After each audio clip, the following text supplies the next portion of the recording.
భోగి, సంక్రాంతి, కనుమ ఈ మూడు పేర్లు కలిగిన 3 రోజుల పండుగ మనకు విశిష్టంగా పెద్ద పండుగగా తెలుగు రాష్ట్రాలలో ప్రధానంగా జరిపేటువంటి ఈ పండుగలో మొదటిది భోగి పండుగ.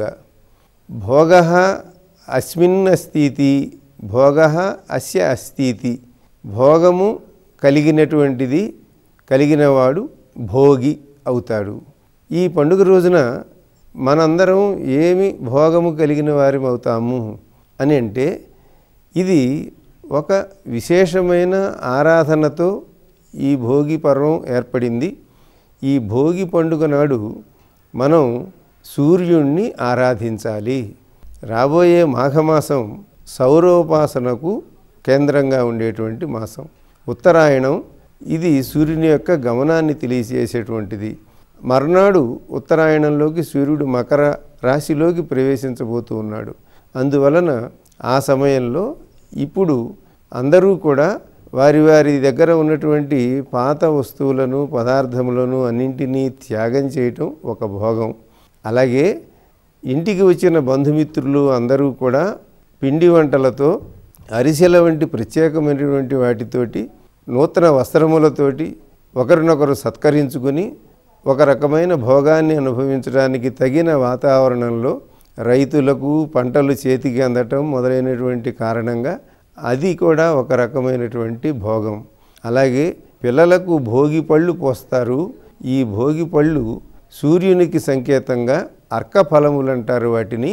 అందువలన వారికి పిల్లలకు ఆరోగ్యం కోసం ఆరోగ్యం భాస్కరాదిచ్చేత్ అని చెప్పారు. కాబట్టి ఆరోగ్యం పొందటం కోసం పిల్లలు, పెద్దలు అందరూ కూడా రేగి పండ్ల యొక్క స్పర్శ, రేగి పండ్లు వాటిని ఆహారంగా స్వీకరించటం, వీటి వలన రాబోయేటువంటి అనారోగ్యములన్నింటినీ ఎదుర్కోవటానికి, సూర్య భగవానుని ఆరాధించటానికి ఈ భోగి పండుగ విశేషమైనటువంటి ప్రత్యేకమైన పండుగగా ఈ విధంగా ఏర్పడింది.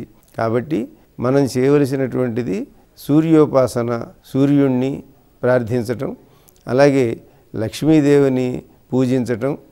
రాబోయేటువంటి ఈ కాలంలో మనకు ఏ రకమైన అనారోగ్యాలు రాకుండా ఉండటం కోసం పిల్లలందరినీ ఆశీర్వదిస్తూ వారికి భోగి పండ్లు ఇటువంటివి పేరంటములు జరపటం, బొమ్మల కొలువు, ఇవన్నీ కూడా మనకు భౌతికమైన, శారీరకమైన, మానసికమైనటువంటి వికాసాన్ని, క్షేమాన్ని కలిగించడం కోసం ఏర్పడిన పండుగ భోగి పండుగ. దాని పేరు విచిత్రమైనది, ఆ పండుగ ప్రత్యేకమైనటువంటిది.